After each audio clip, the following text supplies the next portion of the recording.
Sublime gracia del Señor.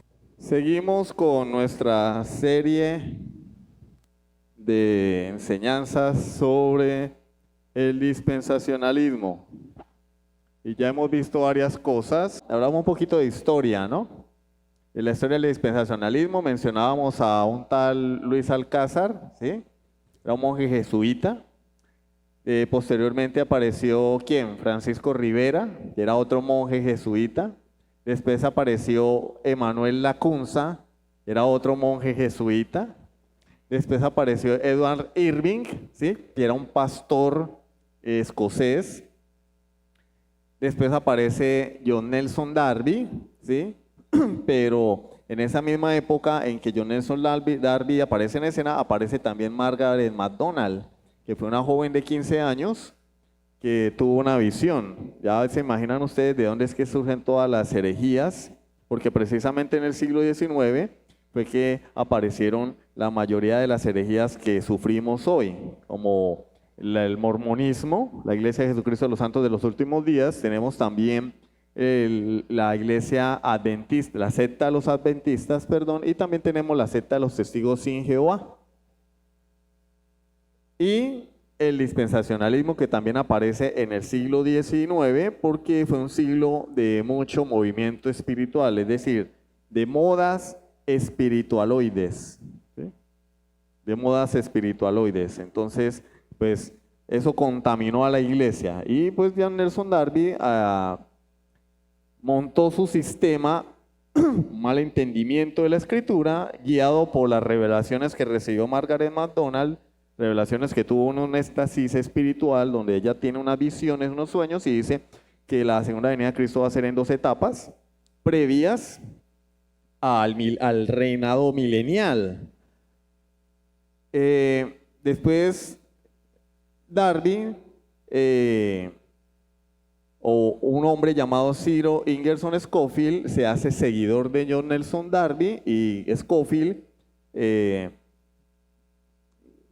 toma todas las observaciones y comentarios de John Nelson Darby y publica una Biblia que se llama la Biblia Anotada de Scofield, con sus comentarios y los comentarios de John Nelson Darby. Y así se difundió este error doctrinal, ¿sí?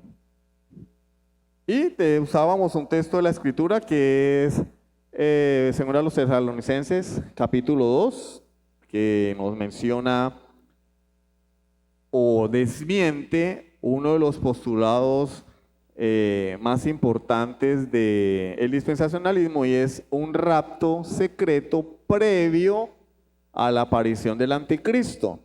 Pero en nuestro texto nos damos cuenta de una forma bien clara que es todo lo contrario, que Jesús no vendrá, porque así lo dice Pablo, no vendrá.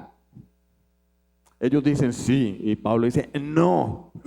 Como cuando el niño dice que sí, y el papá dice que no. El niño tiene gripa y quiere comer helado. El papá le dice, no vas a comer helado, te va a caer mal. Ahora, la discusión entre si lo frío hace daño cuando uno tiene gripa es un debate médico, que no voy a entrar en ese tema porque sí, ya la ciencia dice otra cosa. Ahora la ciencia dice que lo frío no cae mal, entonces no voy a entrar en ese debate. Pero el tema es ese. Nosotros por cultura pensamos que lo frío cae mal cuando uno tiene gripa, ¿sí? Entonces el niño, quiero helado, el papá no. Y yo, que sí, el papá, que no. Ahora, ¿quién tiene la razón? El papá. Pablo dice, no vendrá. Ellos dicen, sí, sí vendrá. Va a venir antes de los 7 años de tribulación. Y Jesús dice, no va a venir. El Señor no vendrá. No vendrá. Ellos dicen, sí, va a venir 7 años antes de la resurrección de los muertos, antes del milenio terrenal, lo cual también abre una posibilidad, ¿no? Y es la posibilidad de calcular el día en que Jesús va a venir. Porque si nosotros podemos establecer, o en la experiencia, supongamos, que el arrebatamiento es mañana y viene Jesús en su arrebatamiento secreto, rapto secreto, ¿sí? Y ya demostramos que no tiene sustento bíblico, con un solo texto de la Escritura. Rapto secreto. Y Jesús viene.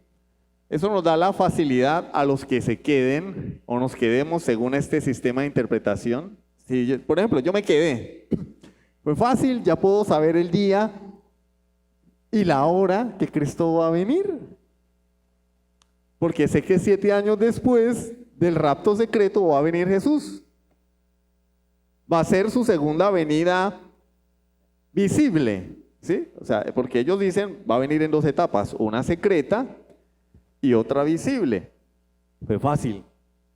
Si viene, un ejemplo, el 18 de mayo del 2025, yo cumplo años y recibo el peor regalo, no me llevó. Bueno, me tocó quedarme. Ahora me toca, bueno, pues yo ya sé que dentro de 7 años viene por segunda vez visiblemente. Entonces, ¿cuándo va a venir? El 18 de mayo del 2032, ¿sí o no?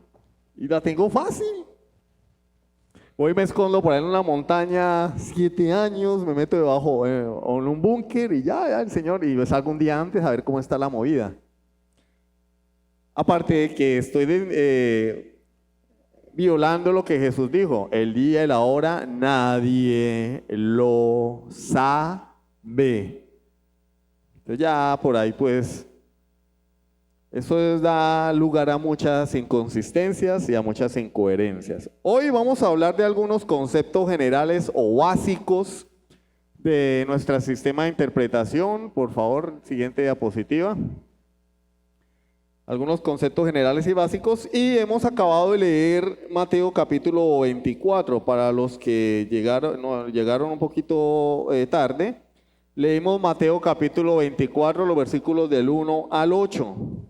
Quiero que volvamos a leer versículos 4 al 8. Los versículos 4 al 8 de Mateo 24. Se los voy a leer. El Señor inicia diciendo: mirad que nadie os engañe. Respondiendo Jesús les dijo: mirad que nadie os engañe, porque vendrán muchos en mi nombre diciendo: yo soy el Cristo, y a muchos se engañarán. Oiréis de guerras y rumores de guerras. Mirad que no os turbéis, porque es necesario que todo esto acontezca, pero aún no es el fin. Y entonces hay unos pendientes de qué sucede en Israel, si al fin se van a matar con el grupo Hamas o qué, cómo es la cosa, porque ya viene el fin. Y Jesús dice: no. ¿A quién le creemos? ¿A los expertos modernos o lo que Jesús dice en su palabra? Porque Él claramente está diciendo que vendrán guerras, rumores de guerras, que no tenemos que turbarnos ni desesperarnos porque aún no es el fin. Lo hablo así porque es que la gente sigue pensando que sí. Se levantará nación contra nación y reino contra reino, habrá pestes, hambres y terremotos en diferentes lugares. Entonces hay un terremoto aquí, un terremoto allá. La gente dice: fin del mundo, ya viene Jesús, se acabó todo. Ahora sí va a venir el arrebatamiento secreto y va a venir el anticristo de a de veras. Y Jesús dice: no, es necesario. Él dice: es necesario. Esto tiene que pasar, pero aún no es el fin. Habrá que pestes, terremotos, y dice: y esto será principio de dolores. O sea que todavía no viene el parto. Cuando una mujer está encinta, embarazada, y va a dar a luz, se inicia ¿con qué? Con unas contracciones. Ella empieza a sentir ciertas molestias. Pero nadie puede determinar a qué hora va a ser el parto. Ha sucedido casos de mujeres que incluso el bebé se muere dentro porque cuando van al médico, el médico le dice: no, todavía no es hora, váyase para la casa. Cometen una imprudencia de ese tipo, porque al revisar le dice: no, todavía no tiene no ha dilatado lo necesario, váyase para la casa, todavía no es tiempo, bla, bla, bla, bla, bla. Porque en realidad no se sabe, puede ser inmediatamente, puede ser a los tantos minutos, puede incluso tardar horas para que el bebé nazca, desde que inician las contracciones. Y Jesús está utilizando esta figura para decirnos que desde el momento en que empezó la era de la iglesia, en el primer siglo, no sabemos cuándo va a venir Jesús. En el primer siglo iniciaron los dolores, principios dolores. ¿Cuándo? Desde el primer siglo han habido guerras, rumores de guerras, pestes, hambres, pestilencias, terremotos, a lo largo de toda la era evangélica. Y Jesús dice, esto es el principio nada más. Pero no sabemos cuándo va a venir el parto, cuándo, por decirlo así, la historia va a parir la segunda venida de Cristo.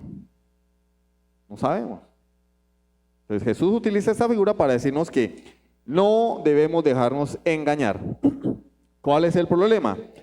Que la mayoría de las personas creen esto, o es decir, en el dispensacionalismo, que podemos calcular el día y la hora de la segunda venida de Cristo, que podemos decir cuando, según las señales, y por ahí hay una cantidad de, no quiero ser ofensivo porque es que me da coraje, desubicados, una palabra no tan ofensiva como ese falso profeta Gary Lee, que mantiene diciendo tonterías sobre el fin del mundo. Yo no sé si lo haces para generar vistas y lucrarse con las vistas, ¿sí? O es que en realidad el tipo se cree todas las tonterías que él dice, pero todo el tiempo está diciendo, ya viene Jesús, ahora sí, y vienen tantos, y profetizando todo el tiempo que él va a venir. No, el Señor lo dice, mira que nadie os engañe. Todos muchos dirán, mira, ahí está Cristo, pero es que la Biblia habla en un lenguaje claro, la iglesia no ha querido entender. Los creyentes no quieren entender lo que la Biblia dice, porque la Biblia dice, es que está claro y raspado, hermano, es que uno no debería ni siquiera esforzarse en desmenuzar esto porque está claro. Vendrán muchos en mi nombre diciendo, yo soy el Cristo, a muchos se engañarán. Más adelante dice, versículo 23, si alguno dijere, mirad, aquí está el Cristo, o mirad, allí está, no lo creáis. Y la iglesia hoy cree cualquier cosa, el COVID, no, ahora sí se acabó el mundo, ahora sí nos llevó el diablo, ahora sí. Pero el Señor dice, no crean en ese alarmismo que se genera cada vez que algo pasa a nivel mundial. Y empieza la gente a especular y empiezan los creyentes a temblar. El Señor es claro. 26. Así que si os dijeren, mirad, está en el desierto, no salgáis. O mirad, está en los aposentos, no lo creáis. Porque como el relámpago que sale del oriente y se muestra hasta el occidente, así será también la venida del Hijo del Hombre. ¿Cómo es un relámpago? Como dijo el niño, uy, qué repángalo. Suena, uy, qué repángalo. ¿Cómo es un relámpago? Uno lo ve, ¿sí o no? Usted no puede decir, no, es que hubo relámpago, ¿los vio? No, no los vi. Entonces lo que usted escuchó fue un trueno, no un relámpago. Una cosa es un trueno y otra cosa es ver el rayo y unos segundos después el trueno. Es un relámpago. O sea, el relámpago implica el rayo.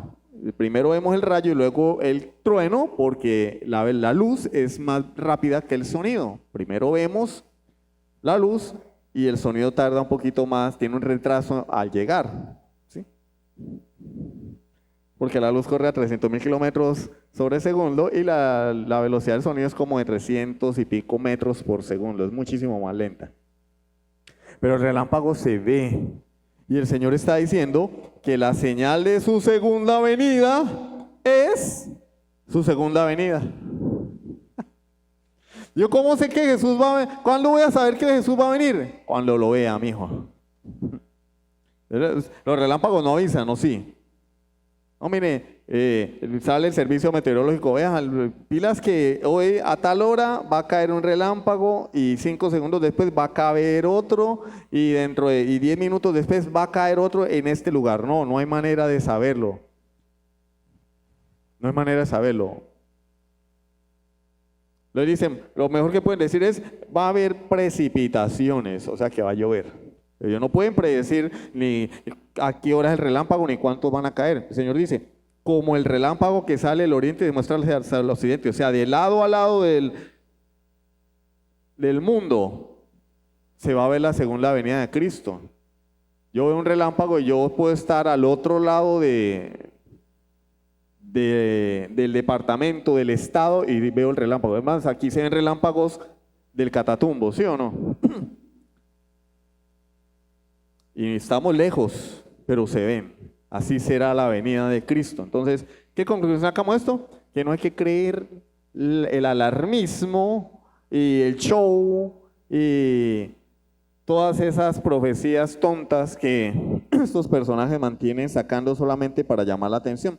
Tal vez papá no les prestaba atención cuando eran chiquitos y tienen esa necesidad de estar llamando la atención sobre ellos porque tal vez el papá no les prestaba atención. Crecieron con problemas psicológicos estos personajes. ¿Cuál es el problema? Que la mayoría de personas han sido inmersas o crecieron o estuvieron en una iglesia donde se enseñaba esto de forma implícita y no se le decía a las personas, bueno, aquí somos dispensacionalistas y les vamos a enseñar que la historia está distribuida de la siguiente manera. No, ellos dicen, así son las cosas y punto. Así funciona, ya. Y usted no sabe nada. Y el que quiera investigar un poquito más, pues mi hijo, vaya hacia un seminario, vaya hacia un instituto bíblico y estudie, o consígase la Biblia Scofield y póngase a estudiar y mira a ver qué hace, porque acá no enseñamos eso porque eso es para los eruditos. A tal punto que dentro de la cristiandad hoy en día se considera que una persona que puede medio entender la escatología se le considera un erudito. Se le ha dado tanto realce a este tema por el sensacionalismo que genera. Uy, escatología, no, eso es para los más, eso es para los duros reduros. No, para los duros reduros son los que entienden el evangelio. Los duros reduros son los que realmente comprenden la gracia de Dios. Esos son los duros reduros. No, es que ese sabe de la tribulación, del rapto, el anticristo. No, este es un duro reduro. No, duro reduro, el que pueda entender el evangelio. El que viva el evangelio. Eso es un duro reduro. Vamos a ver algunas cuestiones básicas del dispensacionalismo. Por ejemplo, su definición y algunos sus pilares fundamentales, si el tiempo nos lo permite. Yo me reloj adelantado 20 minutos.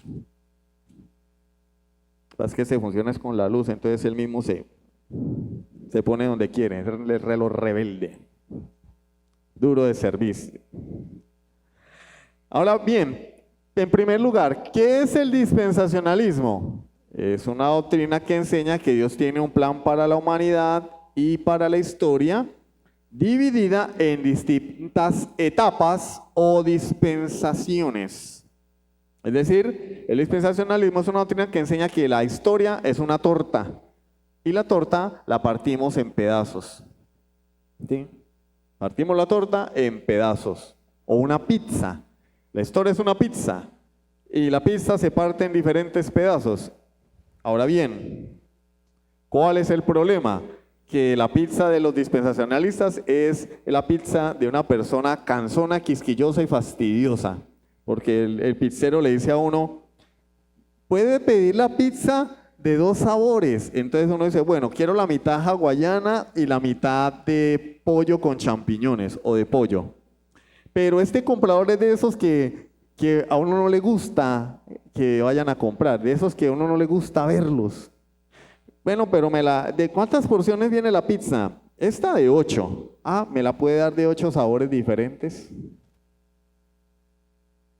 De esos que son canzones, tipo Sheldon. Quiere la pizza de 8 sabores diferentes. O sea, cada porción es diferente a las demás. Ingredientes diferentes, sabor diferente. Y eso es lo que enseña el dispensacionalismo. Nos muestra que cada porción de la historia tiene una ley, tiene una manera de obrar, o una economía o administración diferente a las demás, apropiada y exclusiva para esa etapa o porción de la historia. Entiéndase, la rebanada de pizza.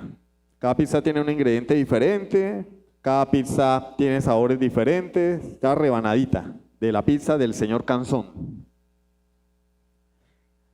Y según el dispensacionalismo, Dios está obrando en la historia a través de diferentes medios. Por ejemplo, hay un periodo donde Dios trata con el hombre a través de la ley. Hay un periodo de la historia o una dispensación donde Dios trata con el hombre a través de la conciencia. En este periodo Dios está tratando con el hombre a través del evangelio, a través de la gracia. Pero en la dispensación de la ley no había gracia según este sistema. Es decir, la gracia solamente es para ahorita la iglesia. En la ley no hubo gracia. O sea, en la dispensación de la ley, según ellos, fue una dispensación desgraciada, porque no había gracia. ¿Eh? Pero no me voy a adelantar más. Esta perspectiva teológica recibe su nombre de las 7 dispensaciones. Cada dispensación es una lección de Dios para la humanidad. ¿Sí? Una lección, ¿cómo así? Bueno, Dios determina poner al hombre a prueba en una dispensación. Estas dispensaciones, este sistema nos enseña que el hombre siempre va a fracasar en esta prueba. Por ejemplo, la dispensación de la inocencia en el huerto del Edén. Dios pone a Adán a prueba. ¿Cómo lo pone a prueba? Pues le pone un arbolito y le dice, ese árbol no lo vas a tocar ni vas a comer de ese fruto. ¿Y qué hizo Adán? Fracasó. Adán fracasó. Esa dispensación fue un fracaso. Esa dispensación fue un fracaso. Inicia Dios otra dispensación, una nueva dispensación. Y así sucesivamente. La dispensación de Noé. ¿Me puede adelantar un poquito? Ah, no, yo tengo aquí, amor. Tranquila, tranquila. La dispensación de la conciencia que va hasta Noé. Fracaso. ¿Por qué? Porque Dios tuvo que destruir la tierra. El hombre no obedeció a Dios. El hombre fracasó otra vez. Después de Noé viene otra dispensación, la del gobierno humano. ¿Cómo le fue a los hombres en esa dispensación? Fracaso. ¿Por qué? Porque Dios tuvo que esparcir al hombre por toda la humanidad. Dios juzgó a la tierra a través de ¿qué? De confundir la lengua de los hombres. Ellos se juntaron, se rebelaron contra Dios porque ellos dijeron, vamos a hacernos grandes aquí. Nimrod encabezó este reino. Vamos a hacernos un nombre que todo el mundo sepa quiénes somos. Eso es lo que significaba la torre que llegaría hasta el cielo. Claro, la torre es literal, una torre. Pero la intención de ellos era ser visibles y poderosos sobre la tierra. De hecho, Nimrod fue el primer poderoso en la tierra.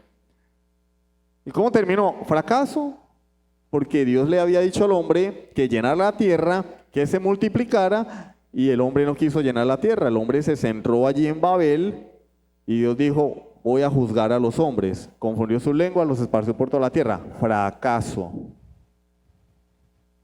Fracaso. Y así. Entonces, cada dispensación o cada porción de pizza o cada periodo se caracteriza por una prueba seguida de un fracaso que deriva en un juicio. Siempre cada dispensación termina con un juicio de Dios. Y después, pues otra vez, empecemos de nuevo. O sea, pues Dios no tenía nada mejor que hacer que ponerse a jugar con la humanidad al prueba y error, ¿no? Como cuando uno hace un experimento, ¿no? Prueba y error, prueba y error. Tengo 10 cables acá y no sé cuál es cuál. Bueno, vamos a probar a ver, prueba y error. No, no echa chispa, este no es. Echó chispa, de este sí es.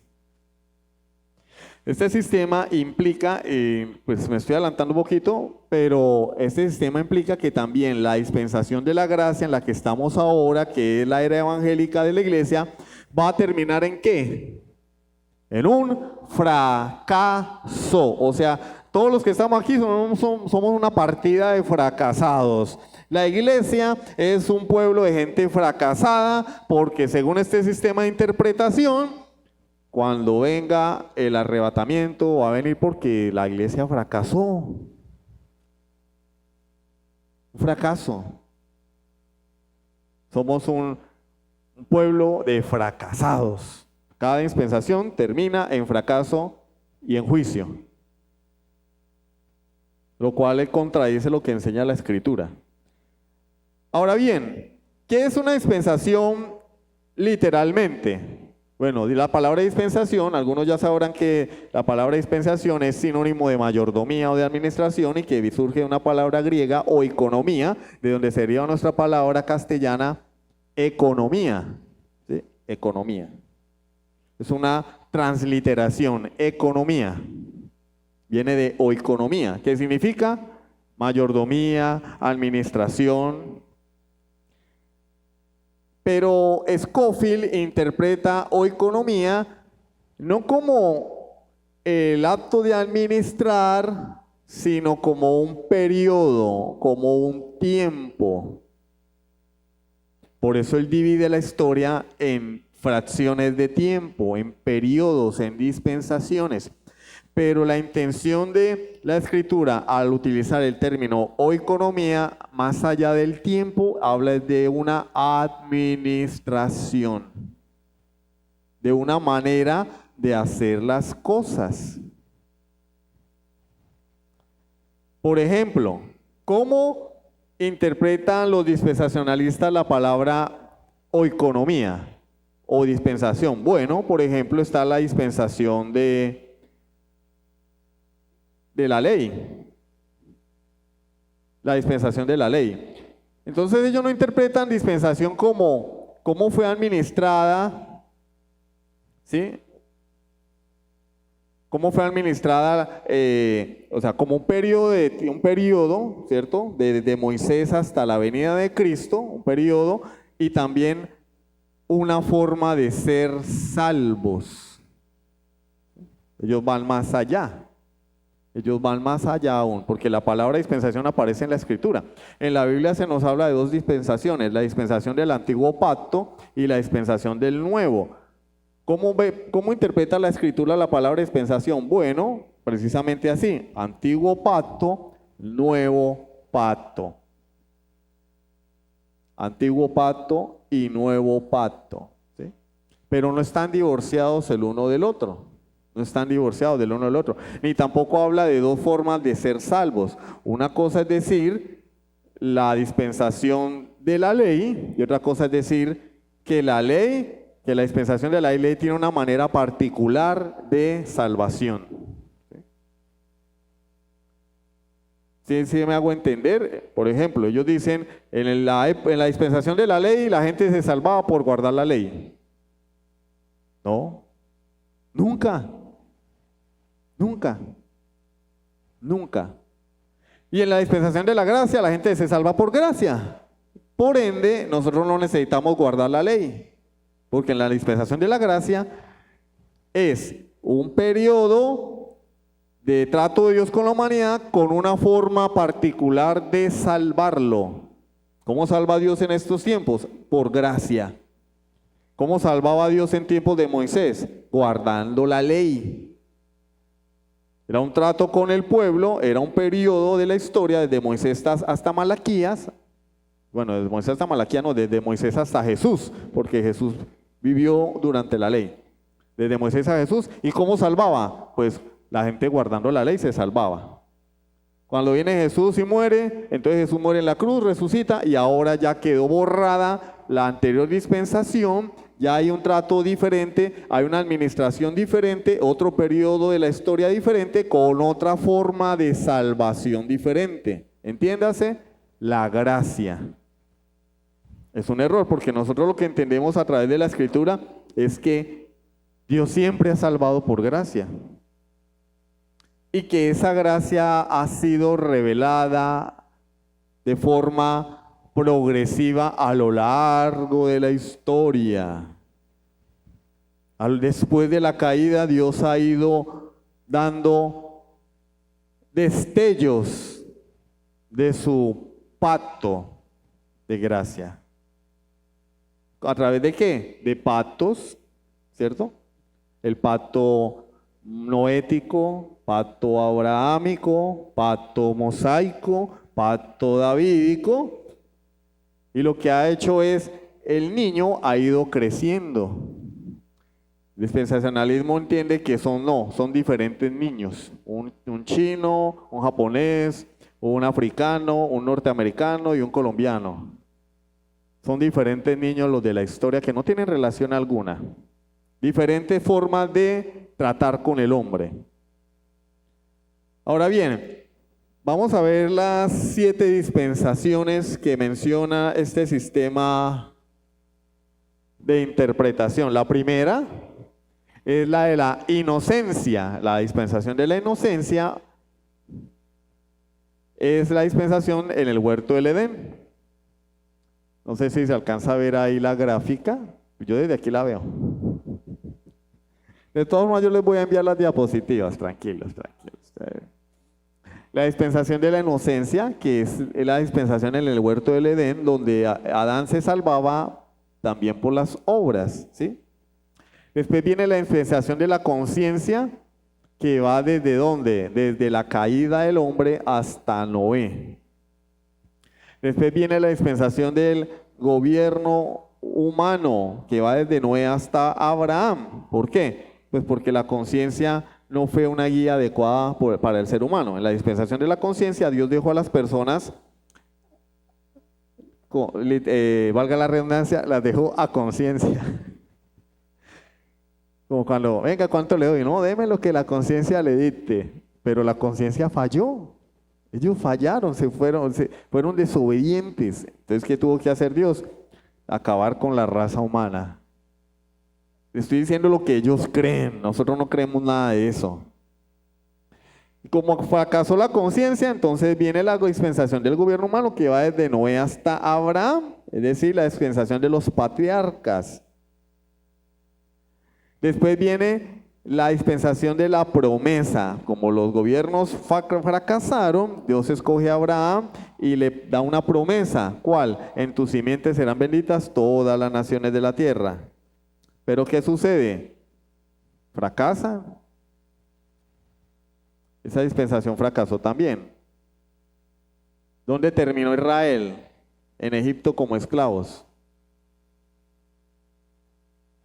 Después viene la dispensación de la ley, que va desde Moisés hasta Jesús. ¿Y cómo podía el hombre acercarse a Dios? Si guardaba la ley, según ellos. Según ellos.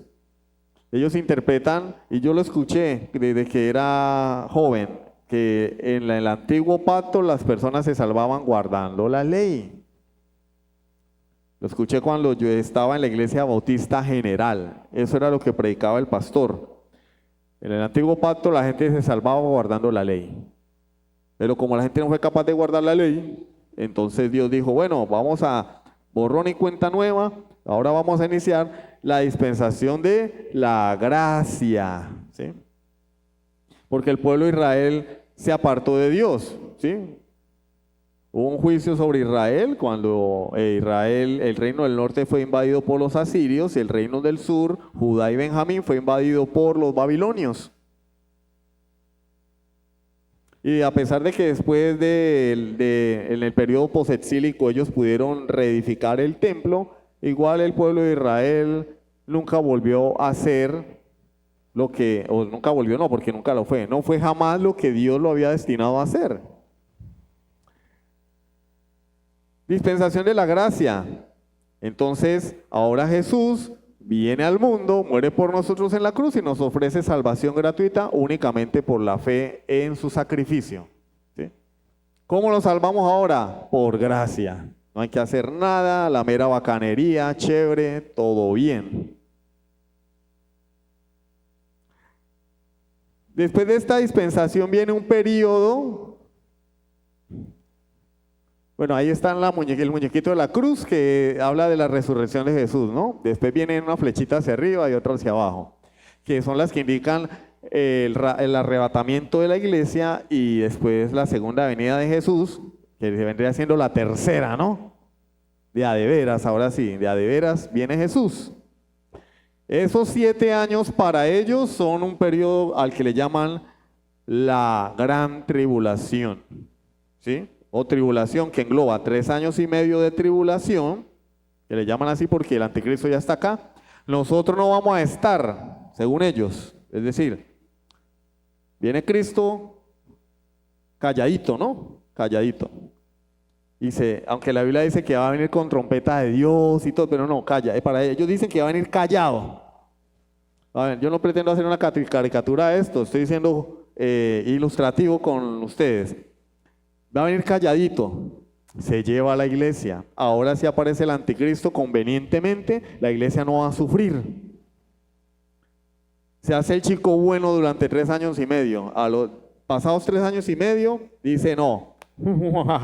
Como el villano de las películas que después revela su plan, ¿no? Cuenta el plan. ¿Y para qué lo cuenta? ¿Cierto? Es como, es de los villanos que siempre cuentan el plan. Van a matar a James Bond y primero antes de matarlo le cuentan todo lo malo que van a hacer. Ahora sí el anticristo muestra quién es. Mire, ahora sí los voy a fregar a todos y el que no me crea lo voy a matar. Tienen que dejarse poner el microchip, la marca o lo que sea. Persigue a los creyentes y a los judíos. Y después, ahora sí al finalizar esos 3 años y medio, segundos 3 años y medio, o 7 años de tribulación, ahí sí va a venir Jesús de veras, así visiblemente y todo. Para abrir o dar paso a la séptima dispensación, que es la dispensación del milenio, o reino milenial, que es la dispensación donde para ellos se van a cumplir todas las profecías del Antiguo Testamento, porque hay que añadir que los dispensacionalistas cuando leen el Antiguo Testamento lo único que ven es Israel por toda parte. Ellos no ven más, solamente Israel, Israel, Israel, Israel. La iglesia no existe para ellos en el Antiguo Testamento. Y esto es uno de los 3 pilares fundamentales del dispensacionalismo, una dicotomía entre Israel y la iglesia. O sea, ellos leen el Antiguo Testamento y dice, ahí no estamos nosotros, todo eso es Israel.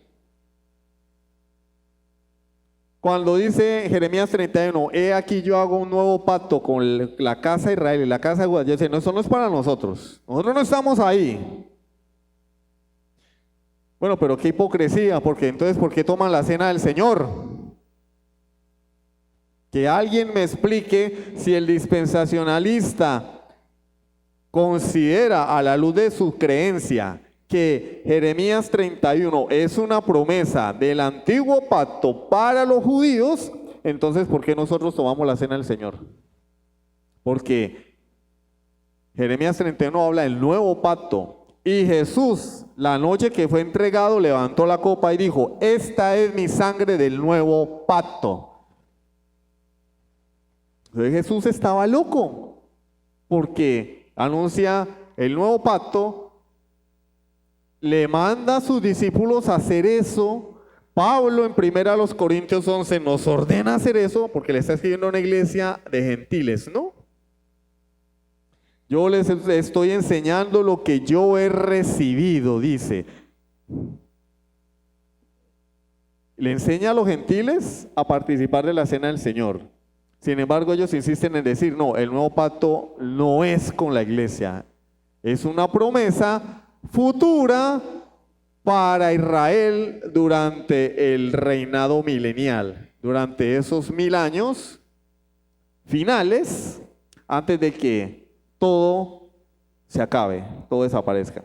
Ese milenio, como es una dispensación y tiene que ser fiel a su modelo, toda dispensación termina en fracaso.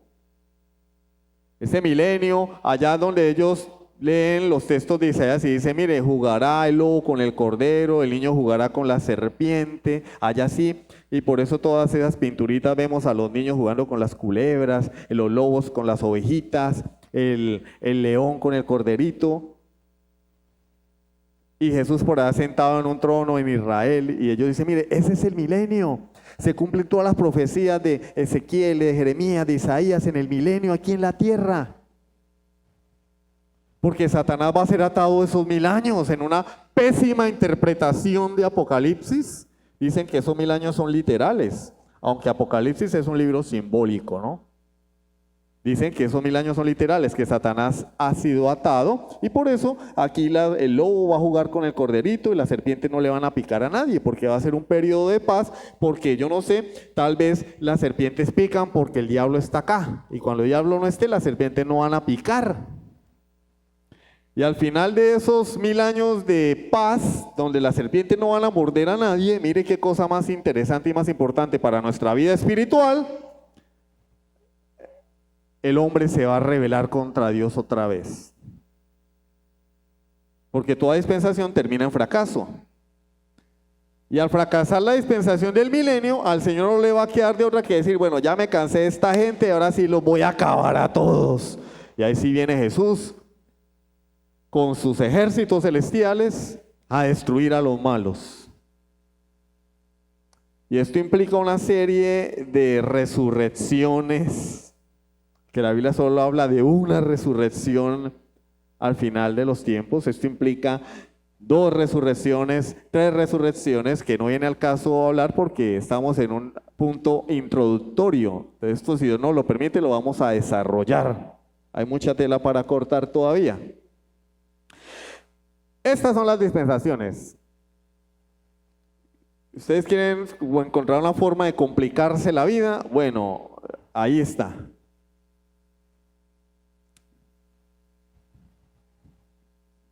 Es mejor comerse la pizza de un sabor que pedirla de 16 sabores diferentes y volverse un 8 con ella. Porque la realidad es que Dios no tiene varios planes de salvación ni varias formas de tratar con el hombre. Dios solamente tiene un plan de salvación, es en Cristo, a través de Jesucristo. Siguiente, amor. Siguiente diapositiva. Ajá. Entonces los dispensacionalistas sostienen que la revelación bíblica es una progresión interrumpida. ¿Interrumpida por qué? Pues porque tenemos la dispensación de la inocencia, pero fracaso, bueno, pum, el Señor borrón y cuenta nueva. Vamos a empezar otra vez. Dispensación de la conciencia, pum, fracaso. El Señor dice, no, se acabó, vamos a empezar otra vez. Dispensación del gobierno humano, pum, el hombre fracasó, borrón y cuenta nueva. Dispensación de la promesa, ay, otra vez esta gente fracasando, partida de fracasados, pum, borrón y cuenta nueva. Se interrumpe constantemente, ¿cierto? El plan de Dios, va cambiando el plan de acuerdo a la respuesta del hombre. Otra dispensación diferente, otra forma de ser salvos, otra ley, una forma nueva de tratar con el hombre. Esto implica varias cosas. Por ejemplo, que el Señor tiene 2 pueblos, no uno solo. Porque el Señor trató de una manera con Israel y de otra manera con la iglesia. ¿Sí ven a dónde nos va llevando este sistema de confusión? Este sistema dispensacionalista nos dice, no, mire, Dios tuvo un pueblo físico antes de Jesús que se llamó la nación de Israel. Esa nación, Dios trató con ella de una manera, a través de su ley. Pero nosotros somos otro pueblo diferente, no somos israelitas y con nosotros ha tratado a través de la gracia. ¿Cómo nos salvamos? Por la fe en Cristo. ¿Cómo se salvan los judíos? Guardando la ley. Ese es el punto del dispensacionalismo. De manera que ellos tienen la tendencia en varios grados a negar que la redención a través de Cristo es el propósito unificador básico en las Escrituras.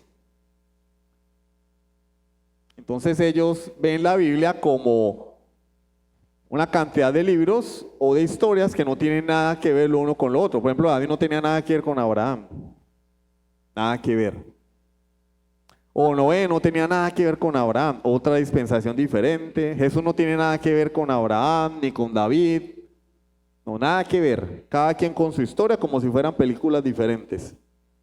Destruyen la unidad de la Escritura, porque es que nosotros cuando vamos a la Biblia, a pesar de que son 66 libros escritos en un periodo de 1500, 1600 años por más de 40 autores diferentes, lo que vemos es un solo tema.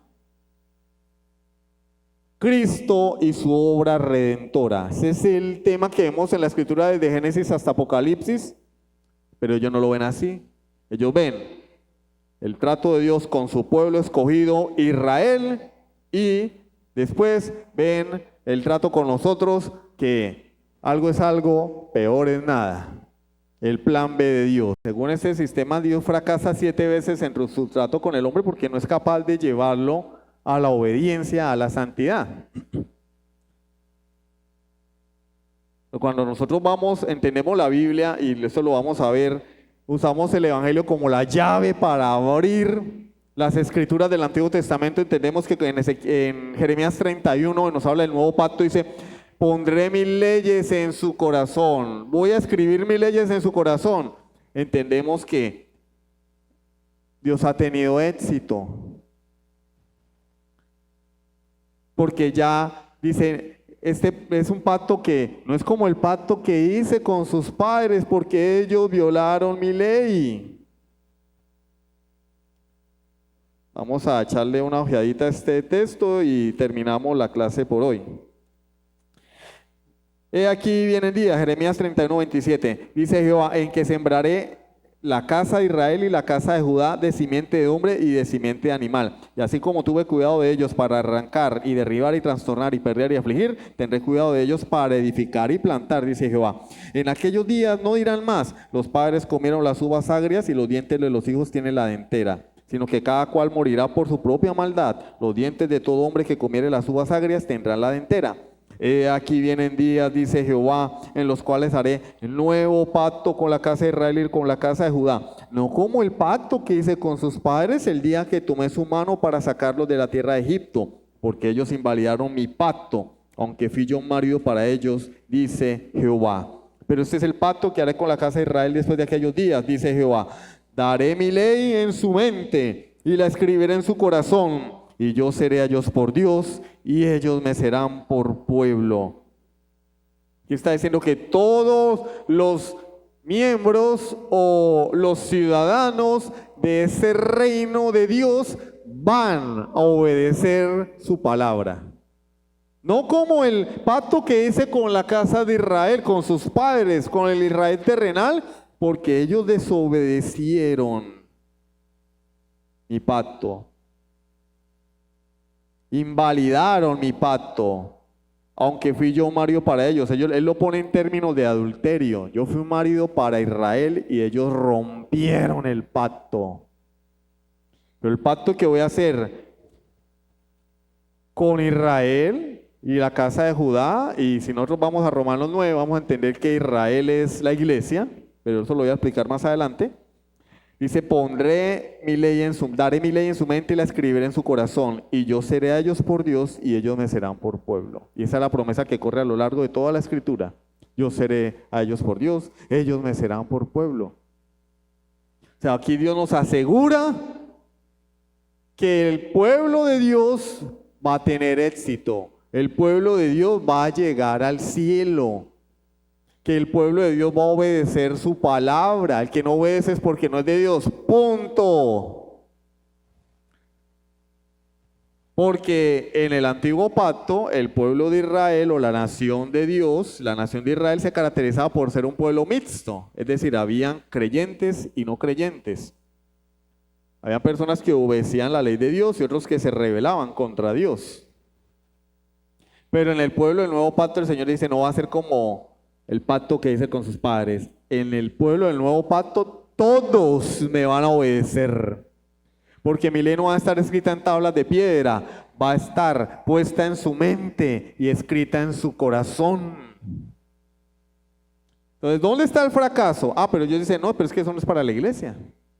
Porque ellos creen en un Israel que se va a salvar al final de los tiempos en su totalidad, de forma nacional y étnica. Es decir, se van a salvar porque son judíos. ¿Por qué se salvan? Porque son judíos, son escogidos de Dios. Entonces yo le hablaba a mi esposa anoche y le decía: bueno, ahí hay una confusión porque los dispensacionalistas por lo general son de corte arminiano. son de corte arminiano. Ellos no creen en la elección incondicional, en las doctrinas de la gracia, en ninguno de nuestros distintivos. Bueno, no en todos, en algunos sí, aclaro. Ellos tienen la fe para creer que Israel es el pueblo escogido de Dios. Que el Israel del Antiguo Testamento, los judíos, los semitas, son el pueblo de Dios, el pueblo escogido de Dios. Y que se van a salvar al final de los tiempos porque son la niña de los ojos de Dios. Se van a salvar al final de los tiempos porque Dios los eligió, porque Dios los amó, porque son su pueblo especial. Tienen la fe para creer eso, pero no tienen la fe para creer que Dios desde antes de la fundación del mundo escogió un pueblo para Él únicamente por gracia. No creen eso. Entonces, esto es una hipocresía. A que alguien a mí me diga, no, pero es que yo no creo eso de que usted es la elección incondicional y la gracia. Bueno, ¿y por qué Dios escogió a Israel? Hermano dispensacionalista, tú me dices a mí que Dios va a salvar a Israel al final de los tiempos porque son su pueblo escogido. Pero no crees que Dios puede salvar un pueblo de todas las naciones de la tierra por haberlo escogido. Entonces, tienes que ser consistente, tienes que ser coherente. Puedes creer que Dios elige a Israel, pero no puedes creer que Dios elige a la iglesia. Tiene la inconsistencia, la incoherencia a la que nos llevan estas doctrinas. Estas doctrinas parece que solamente son información, pero tienen repercusiones prácticas, tienen repercusiones teológicas y de allí se derivan las repercusiones prácticas. Definen qué es lo que una persona cree. Y eso lo vamos a ver más adelante, las repercusiones de estas doctrinas. Por ejemplo, el antinomianismo, la doctrina del cristiano carnal, la esperanza de una segunda oportunidad después de que Cristo venga. Y todo eso es orientado ¿qué? A alivianar el pecado. Es decir, no, pues, tranquilo, tú eres un cristiano carnal, no es que no haya nacido de nuevo, es que eres un creyente carnal. No, nosotros no tenemos que guardar la ley porque la ley era para el antiguo pacto, estamos en la gracia. No, si te quedas en el arrebatamiento, tranquilo, hay una segunda oportunidad para ti. Todo orientado a rebajar el estándar de Dios de santidad, a llevar una vida cristiana ligera, relajada, la sola bacanería, sin consagración a Dios, acariciando el pecado, coqueteándole al mundo, porque igual pues en esta dispensación no hay ley. ¿Sí? Entonces vamos a dejar hasta ahí por hoy. Quedamos en las características del dispensacionalismo. La semana que viene vamos a continuar, si Dios lo permite, con este tema. Y pues yo les envío las diapositivas, escuchen los audios para que entiendan mejor, porque no es un tema fácil. Esto no es un tema fácil.